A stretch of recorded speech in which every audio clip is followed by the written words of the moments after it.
आपने बहुत बार नोटिस किया होगा कि सडनली चेहरे पे डार्क स्पॉट्स नजर आने लगते हैं।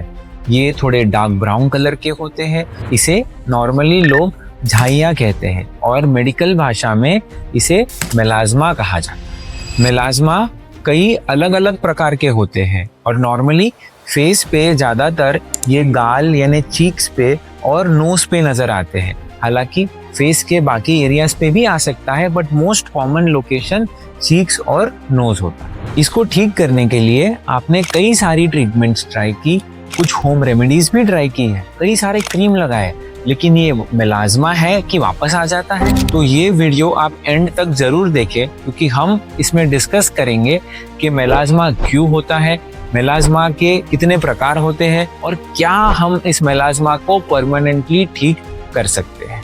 नमस्ते दोस्तों, मैं हूं डॉक्टर संकित शाह, कंसल्टेंट डर्मेटोलॉजिस्ट।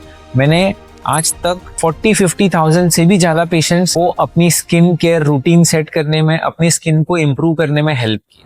हमारी स्किन में एक मेलानोसाइट नाम का सेल होता है जो कलर बनाने का काम करता है और इस कलर यानी पिगमेंट को मेलानिन कहा जाता है। मेलानोसाइट ये कलर प्रोड्यूस करता है और फिर जो हमारे स्किन सेल्स होते हैं जिन्हें केराटिनोसाइट कहा जाता है उसमें ट्रांसफर कर देता है और इस वजह से हर इंसान को अपने स्किन का एक कलर मिलता है। जिन लोगों में मेलानोसाइट का कॉन्सेंट्रेशन या मेलानोसाइट की एक्टिविटी ज्यादा होती है उनकी स्किन थोड़ी डार्क होती है और जिन लोगों में मेलानोसाइट के नंबर्स या उसकी एक्टिविटी कम होती है उनकी स्किन थोड़ी लाइट होती है। तो ये मेलानोसाइट, मेलानिन, ये मेन रीजंस होते हैं हमारे स्किन को कलर देने में। लेकिन जब कभी ये मेलानोसाइट कोई एक स्पेसिफिक लोकेशन पे एबनॉर्मली एक्ट करते हैं, जैसे हमारे गाल है या नाक है, इस पे ये मेलानोसाइट जरूरत से ज्यादा एक्टिविटी दिखा रहे हैं और इस मेलानिन को स्किन सेल में ट्रांसफर कर रहे हैं, उस समय पे पिगमेंटेशन डेवलप होता है। और जब ये एक्टिविटी होती है तो जो डार्क स्पॉट बनता है उसे हाइपर पिगमेंटेशन कहा जाता है। तो मेलाज्मा हाइपर पिगमेंटेशन का ही एक प्रकार है और इसमें भी इन जगहों पर जहाँ पे सनलाइट या हीट एक्सपोजर डायरेक्टली होता है, जैसे कि हमारे cheek bones, nose, forehead, jaw line, इनमें जब मेलानिन जरूरत से ज्यादा बनता है तो मेलाज्मा डेवलप हो जाता है। ये कॉमनली 25 to 45 के एज ग्रुप में देखा जाता है और मेलाज्मा ज्यादातर फीमेल्स को अफेक्ट करता है। ऑलमोस्ट 85 to 90% केसेस जो होते हैं ये फीमेल्स होते हैं और मेल्स 10 to 15% ही होते हैं। अब जानते हैं कि ये मेलाज्मा होता क्यों है। सबसे पहला है हार्मोनल चेंजेस। बॉडी में दो तरह के हार्मोन होते हैं जो बॉडी में पिगमेंटेशन के लेवल्स को बढ़ा सकते हैं, मेनली ईस्ट्रोजन एंड प्रोजेस्टेरोन। तो क्या इन हार्मोन्स की लेवल्स बढ़ जाती है बॉडी में? जी नहीं। हमारी जो स्किन होती है उनमें इन हार्मोन्स के कुछ रिसेप्टर्स होते हैं जहाँ पे ये हार्मोन्स आके अपनी एक्टिविटी प्रोड्यूस करते हैं और फिर पिगमेंटेशन बढ़ाते हैं। तो इन रिसेप्टर्स की एक्टिविटी बढ़ने के कारण ये पिगमेंटेशन होता है। इस तरह के हार्मोनल चेंजेस कॉमनली प्रेगनेंसी के दौरान या फिर आप अगर ओरल बर्थ कंट्रोल पिल्स ले रहे हैं तो उस समय पे हो सकते हैं। दूसरा कारण है sun exposure. UVA, UVB rays हमारे स्किन के जो पिलानोसाइट्स होते हैं या जो स्किन कलर बनाने वाले सेल्स होते हैं उनकी एक्टिविटी को बढ़ा देते हैं, जिसके कारण मेलाज्मा बढ़ जाता है। सिर्फ धूप ही नहीं, हीट यानी जो हीट एक्सपोजर होता है, जब आप किचन में काम करते हो या कोई ऐसी जगह में काम करते हो जहाँ पे गर्मी बहुत है, वो भी हमारे स्किन के पिगमेंटेशन को बढ़ा सकती है।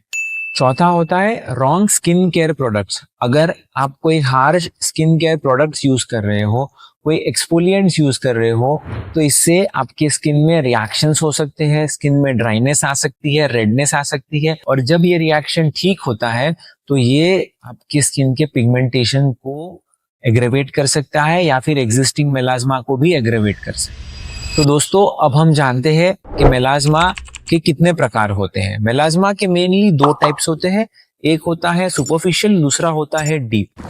सुपरफिशियल मेलाज्मा जो होता है वो बहुत ही लाइट ब्राउन फेंट कलर का होता है और जो डीप मेलाज्मा होता है वो थोड़ा ग्रेइश ब्लैक ब्राउन कलर का होता है। नॉर्मली एक डर्मेटोलॉजिस्ट यानी स्किन स्पेशलिस्ट मेलाज्मा को क्लिनिकली देख के ही डायग्नोस कर लेते हैं, लेकिन कुछ कॉम्प्लिकेटेड केसेस में इसका डायग्नोसिस कंफर्म करने के लिए एक डर्मोस्कोपी नाम का डिवाइस होता है जिसकी मदद ली जाती है। अब हम बात करते हैं ट्रीटमेंट के बारे में। सबसे पहली चीज जो है वो है सनस्क्रीन। आपको सनस्क्रीन प्रॉपरली और रेगुलरली कंसिस्टेंट बेसिस पे यूज करना चाहिए। जब भी आप सनस्क्रीन अप्लाई करते हैं आपको minimum 2 finger tip units use करने हैं। 2 फिंगर टिप मतलब यहाँ से लेके यहाँ तक, इतनी क्वांटिटी आप यूज करेंगे तो वो सफिशिएंट क्वांटिटी होगी आपके फेस के लिए। इसके अलावा आपको एवरी 3 to 4 आवर्स पे सनस्क्रीन को रीअप्लाई करना है। सेकेंड स्टेप होता है right skin care routine follow करना। सनस्क्रीन के साथ साथ proper face wash, proper moisturiser भी बराबर तरीके से यूज किया जाए तो स्किन का हाइड्रेशन मेंटेन रहता है और ये मेलास्मा को बढ़ाने से अटकाता है। इसके अलावा कुछ एक्टिव इंग्रेडिएंट्स जो कॉमनली पिगमेंटेशन में यूज होते हैं जैसे कोजिक एसिड, ग्लाइकोलिक एसिड, ये भी शुरुआती फेज में हेल्प कर सकते हैं। हालांकि इन चीजों को बिना डर्मेटोलॉजिस्ट के प्रिस्क्रिप्शन के नहीं यूज करना। थर्ड ऑप्शन होता है प्रोफेशनल स्किन ट्रीटमेंट्स। तो कौन से ट्रीटमेंट्स होते हैं जो हमें इसमें हेल्प करते हैं? सबसे पहला होता है केमिकल पील्स, जो कि सुपरफिशियल केमिकल एक्सफोलिएशन ट्रीटमेंट्स होते हैं, जिसमें आपके स्किन के सुपरफिशियल लेयर्स एक्सफोलिएट होते हैं और उनके अंदर का जो पिगमेंटेशन होता है वो कम होता है। सेकेंड ऑप्शन होते हैं लेजर्स, यानी mainly Q switched NDR laser. ये आपके स्किन के अंदर के जो मेलानोसाइट्स होते हैं उनकी एक्टिविटी को रिड्यूस करने में हेल्प करते हैं, जो अल्टीमेटली पिगमेंटेशन कम करने में मदद करती है। थर्ड स्टेप होता है माइक्रो नीडलिंग प्रोसीजर, जो आपके स्किन के कोलाजन प्रोडक्शन को बढ़ाता है, स्किन को टाइट करता है और इसके साथ साथ प्रोडक्ट इन्फ्यूजन का भी काम करता है, जहां पे प्रोडक्ट डीप जाके मेलानिन एक्टिविटी को रिड्यूस करने में मदद करता है। मेलास्मा एक क्रॉनिक रिकरेंट कंडीशन है जो पूरी तरह से ठीक हो जाने के बाद भी वापस आ सकता है। तो आपको दोस्तों ये समझना जरूरी है कि मेलास्मा के लिए सिर्फ और सिर्फ आप प्रॉपर डर्मेटोलॉजिस्ट के गाइडेंस में ही ट्रीटमेंट करें। अगर आपको जानना है कि फेस पे जो डार्क स्पॉट्स आते हैं मेनली पिंपल्स होने के कारण, उसे कैसे ट्रीट किया जा सकता है, तो इस पे हमने ऑलरेडी एक वीडियो बना रखा है जो आप यहाँ पे क्लिक करके देख सकते हैं।